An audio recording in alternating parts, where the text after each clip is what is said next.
you for joining today's webinar that details Plymouth-Canton's journey to close the achievement gap and also explain how you can replicate their steps in your school or district.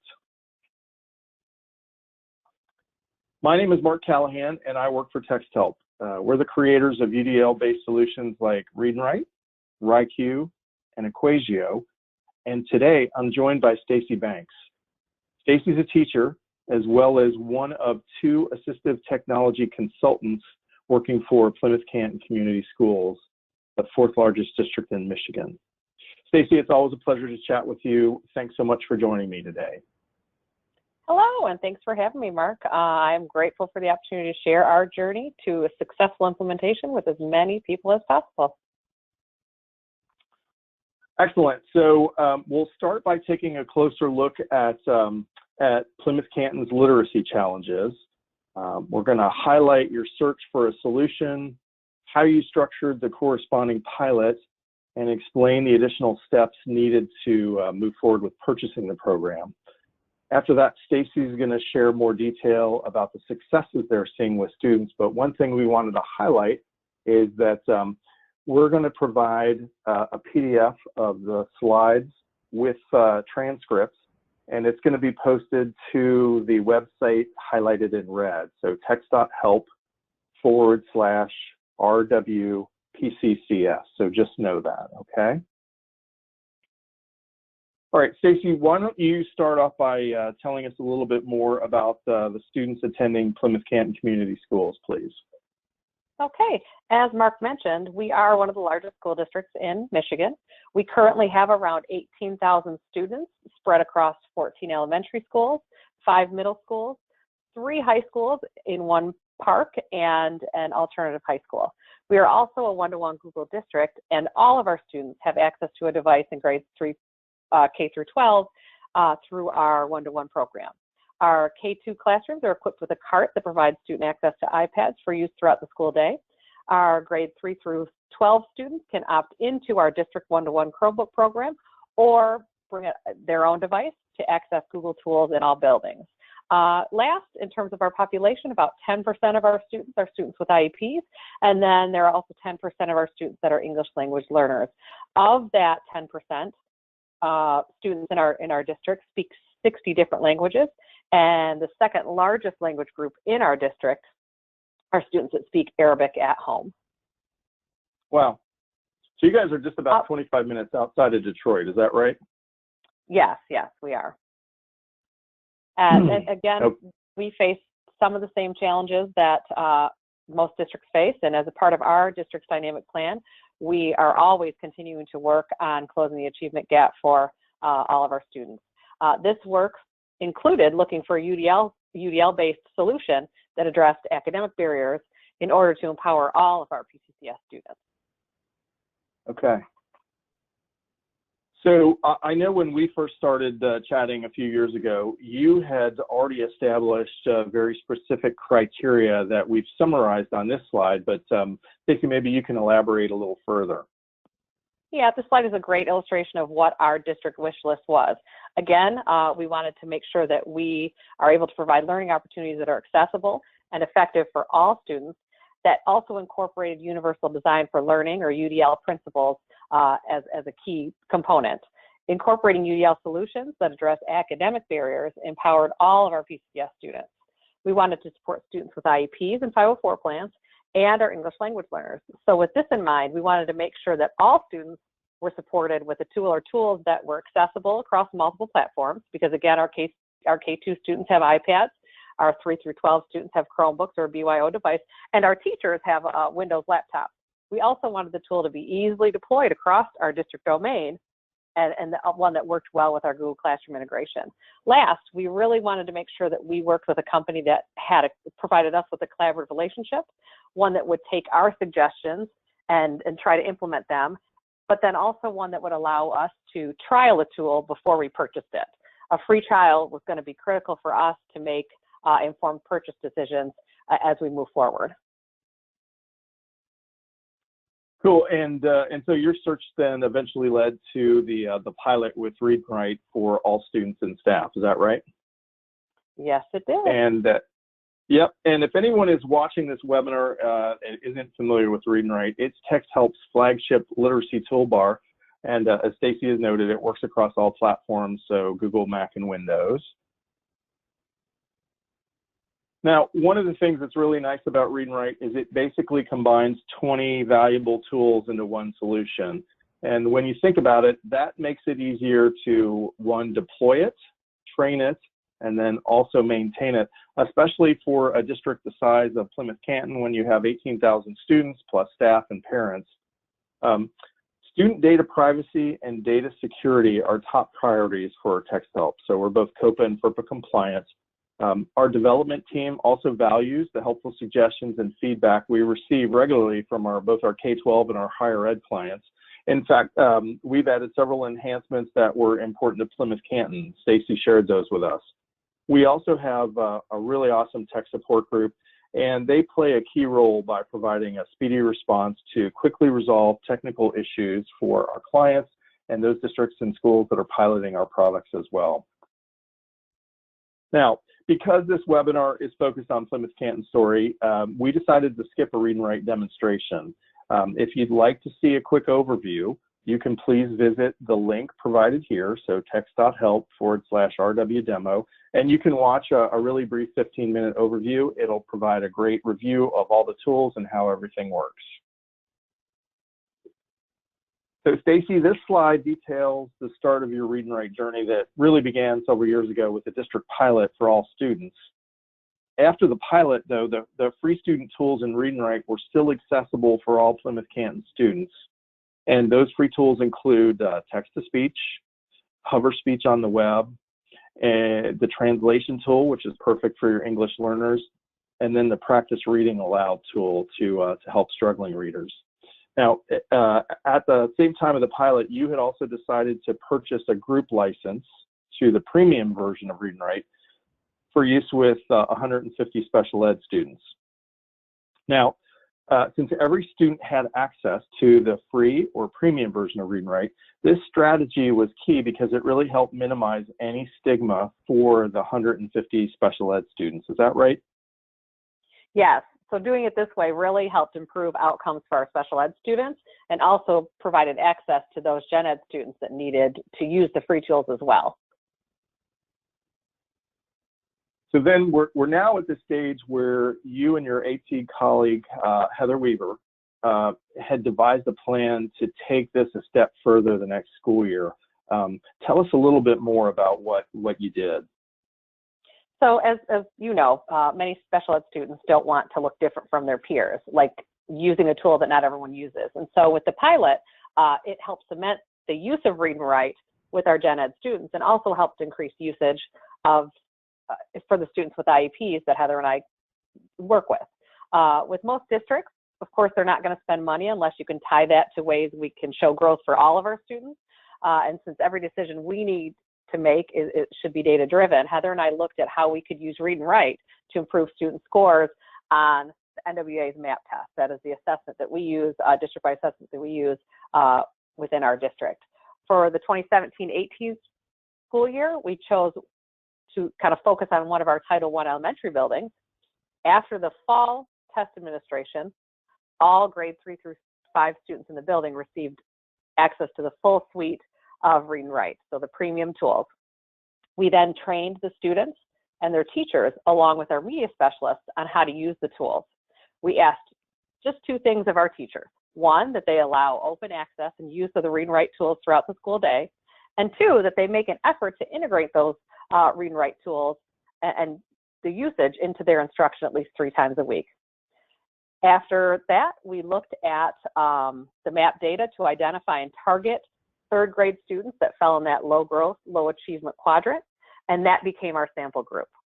So when we looked at the winter MAP scores, we saw that there was statistically significant growth amongst that sample group of students. Okay, Stacey, so you were then able to compare the sample growth to a control, the sample group of students to the control group of students and compare their growth, right? So the sample group had the premium Read and Write access and the control group had just the very basic free version. Then when you compared the results, you saw that the students with the premium access had noticeably outpaced the control students, and many sample group students, if I recall correctly, achieved as many as 30 growth points that school year. Exactly. All right, so let's dig into the data. Tell us about the information we're seeing on this slide. This slide pertains specifically to the read and write school that we looked at. The data shows that the average observed growth in the low growth, low achievement quadrant of the sample group of third graders at the Read and Write for Google School. In the fall, their average observed growth was about 4.4 points. In the winter, we looked at their growth after we did the training and implemented the use of Read and Write, and found that their average observed growth ticked up to about 12 points. And was it a surprise to see that level of growth? It definitely was. So what we did is we wanted to make sure, we want to kind of do a little extra check. And so the data on this slide, what Heather and I did was compare the percentile point growth for the sample group at the Read and Write for Google School to data from a control group at a different school. And notice that 10 percentile point growth in the Read and Write school versus a 1.4 percentile growth at the control group school. This data tells us that although both schools were growing, the Read and Write for Google School was growing at a much faster rate. Wow, that's pretty impressive. And then you took it a step further by examining the observed growth of various subgroups. Is that correct? Yes, really, really important. We wanted to make sure that as a district, we look at reducing the achievement gap for those students in our subgroups. And so we did look at those different groups and kind of pulled out some data around that. This slide shows that the observed growth for students in the Read and Write school, our subgroups, Title I, students with IEPs, our English language learners, and students receiving some literacy intervention. What we noticed about those groups is that their growth was very substantial, and that allowed us to move forward with our stakeholders and ask for a second year purchase. And so the district decision team goes ahead and approves the second year purchase for the 2018-19 school year, right? Yes, yes. We were able to purchase it for our initial school and now an additional school. So again, we looked at that first year data and saw that significant growth. We wanted to make sure that it wasn't just attributed to, common instructional practices used in all of our schools. So for that 2018-19 school year, we added that additional building that used the same curriculum, a reading and writing workshop model. But the second school we chose intentionally because it had our highest population of English language learners. In that school, there are approximately 22% of the population is English language learners, and we just kind of picked that school again because we were more curious to see how Read and Write would impact their growth. So you basically continued to implement Read and Write at both schools using the same methodology as the previous year. And when you looked at the data for both schools, you once again saw statistically significant growth that you were able to measure by the MAP test data. Yes, and comparing the schools, in comparing those two schools, we saw differences in growth that we felt could be attributed to Read and Write, along with solid instructional practices and our great teachers in P-CCS. Now, the exciting part is really how well your students and teachers kind of embrace this experiment, really just being open to incorporate Read and Write into what they were already doing. We know teachers have so much on their plates, especially when you throw in the challenges of remote learning now. And you basically set this up in a very thoughtful way to help make it very easy, right, on a daily basis without really creating additional stress for your students or teachers. Yes, from past experience, we know that we have to make sure that our teachers aren't feeling overwhelmed with having the stress of implementing one more thing. They're fairly new to Read and Write, and the approach ended up working really well in 2017 and 18, but then also again in 2018 and 19. So you compiled the data, and then you met with the decision team again to discuss next steps. Tell us about that.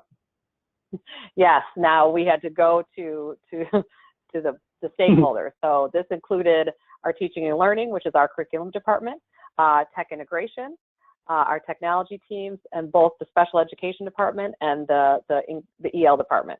We summarized our successes at both schools and explained how Read and Write can be part of our district-wide dynamic plan, one UDL tool that supports all of our students. We also focused on leveraging Read and Write to increase our one-to-one participation, especially since we were using more digital resources. As you're likely aware, some digital resources are pretty accessible, but some are not. And Read and Write fit right in with that. We spoke to the fact that Read and Write can be used with digital text. Our students are accessing to provide additional support, provide text-to-speech if it's not built in, provide extra support in terms of vocab acquisition with the dictionary and the picture dictionary for struggling readers and our English language learners, but also using word prediction and voice typing to improve confidence in writing. So with that, the core team decided or agreed with our recommendation and approved a district-wide purchase of Read and Write for all of our students. So that's over 15,000 students that now have access to all the tools to help address any barriers they might have and push them even further.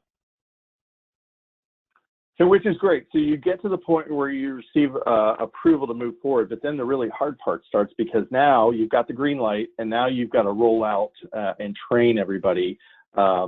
And one thing that I love is your plan included this really amazing Google site, which you created, and everybody can find it if you go to RW4G, the @ symbol, and then P-CCS, and that's all in caps. And Stacey, this site was specifically designed to help train students, staff, and families. Is that correct? Yes, it was really important to our core team that we have an ability to roll this out without it becoming a huge challenge for our teachers. We've had a lot of other curriculum implementation over the last couple of years. Our message to staff has always been, you don't need to have a deep knowledge of how these tools work. You just need to know they're there. But when you see a student who needs a tool, you can go ahead and suggest that tool. We decided the easiest way for us to help train over 1,000 teachers was kind of a one-stop shop that made it easy to get information needed during the school day or at 10 o'clock at night when a teacher's trying to figure out how to use a tool or how a tool works. And that's definitely why we built the site. I basically, to build that site, I took information and resources from the Texthelp website and information from the Texthelp YouTube channel and merged those two things together in one place, specifically for our P-CCS families and staff. And we update that frequently. And most recently, we actually added an additional site just for staff or students and family that is a little bit more pared down, a little less information. We also focused really strongly on teacher rollout by demonstrating Read and Write at school staff meetings early in the year. So we kind of tried to hit up every staff meeting pretty early on. Then we offered pop-up trainings at each of the schools that was led by one of the members of our department, assistive technology, or the tech integration team. And that allowed teachers to schedule a time to kind of come in and ask us questions about how they can use the tools in class.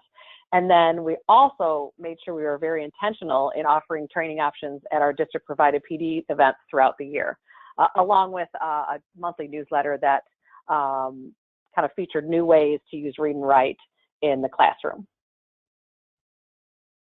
And overall, how do you think this strategy is working out so far?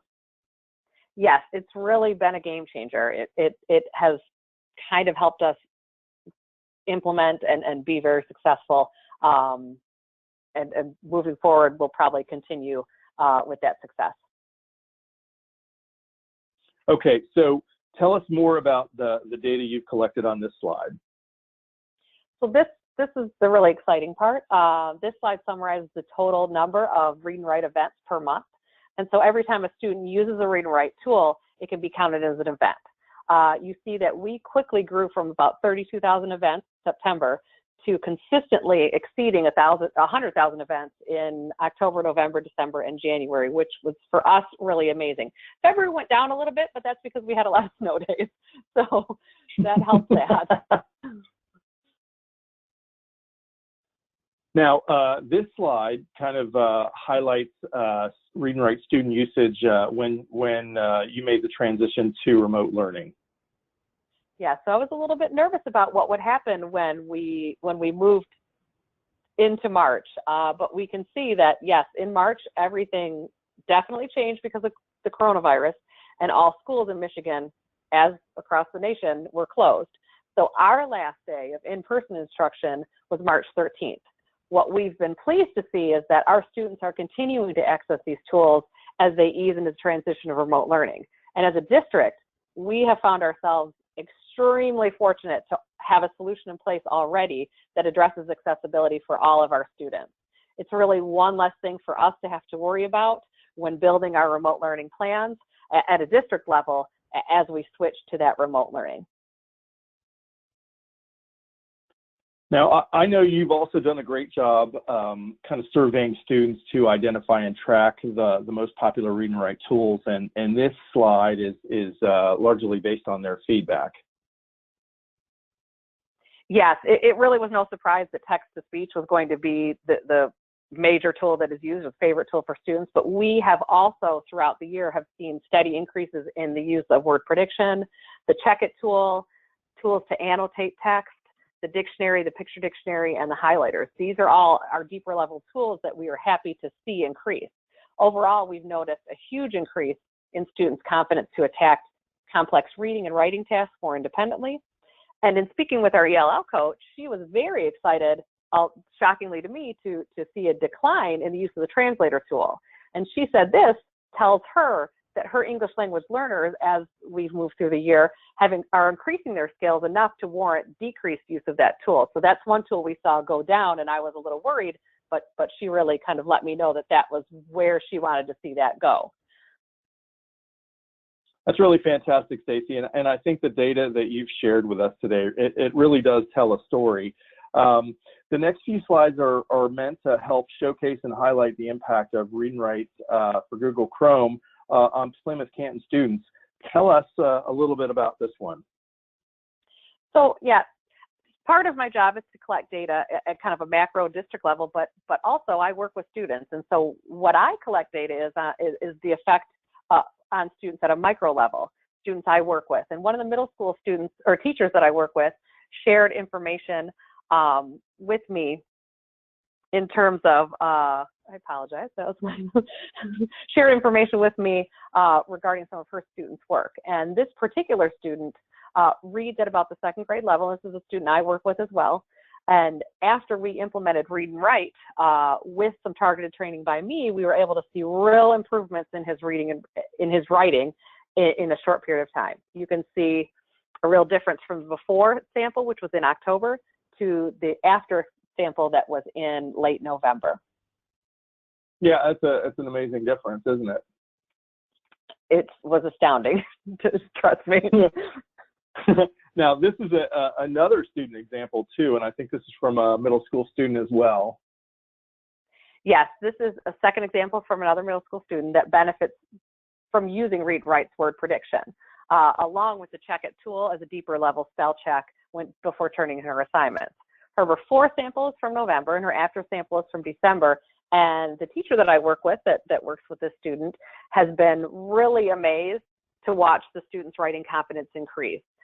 Most of the students she works with, the students I work with, were not able to write full paragraphs, but now with the ability to use Read and Write, they can expand on their thoughts in much greater detail, specifically for this student using that talk and type tool.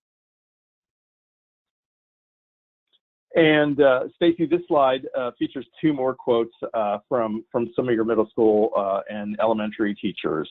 And then the message here really speaks to the fact that, well, I know that you've got just some really awesome teachers in your district, and really none of this would have been possible without their great instruction and dedication and your focus on trying to make things easier for all the students and staff.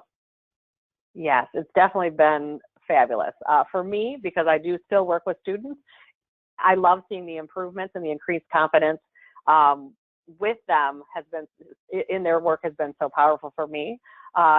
If we can take our low growth and low achieving students, our English language learners, our gen ed students that don't really get support, that are still struggling, and boost their confidence to a higher level while we remove the fear to independently tackle any piece of reading and writing, then that's when we can make all the difference in our students' lives. Well, and I think now with the transition to remote learning, students, we're finding out that there's a larger group of students that could benefit from help that may not have been identified before. So, absolutely. As we kind of move forward with this, we're hoping that by sharing Plymouth-Canton's journey, it sparked your desire to help close the achievement gap with students. Whether they're low growth, low achieving students in your school or district, English learners, and Gen Ed students as well. The important thing here is this website, text.help/RWPCCS. We have additional resources that you can access and learn from to help see what could happen in your district. Stacey's also, Stacey, this is amazing. You also posted a helpful analysis that details the potential savings you can achieve in Plymouth-Canton by the forced switch to digital materials. Yes. So initially I looked at it to try to just kind of nudge our high school staff to go paperless. But now that everyone is utilizing digital resources, I looked at the cost of creating paper handouts or providing paper versus going digital, and discovered that how we as a district can save more than $100,000 at least per year by replacing our paper handouts with accessible digital materials, which is a more UDL approach anyways. It's really stunning that the cost savings can be that great. Now, the thing that I love, Stacey, you've graciously offered to help answer any questions anybody watching this recording may have. So you are welcome to reach out to Stacey, and we've posted her email directly on the slide, so you can copy that and reach out to her. I always like to highlight that Read and Write is free for teachers, and you can both download and then register for the free for teacher access by visiting text.help /RW is free, and that is case sensitive. We've included a link to that 15-minute overview demo. I've got my contact my email on there in case you have any questions for me. We offer demos. We're offering free pilots. I'm also happy to share the Read and Write license options and then pricing for your school or district if you need it. And so now we've arrived at the final slide. Thanks so much for watching this webinar. A very special thanks to Stacey Banks for joining us today and explaining how Plymouth-Canton is using Read and Write, along with excellent instruction from a wonderful group of teachers and coaches and staff to help close their achievement gap. I'm Marc Callahan. Let us know how we can assist your efforts moving forward, and please have a wonderful day. Thank you. Thanks, Stacey.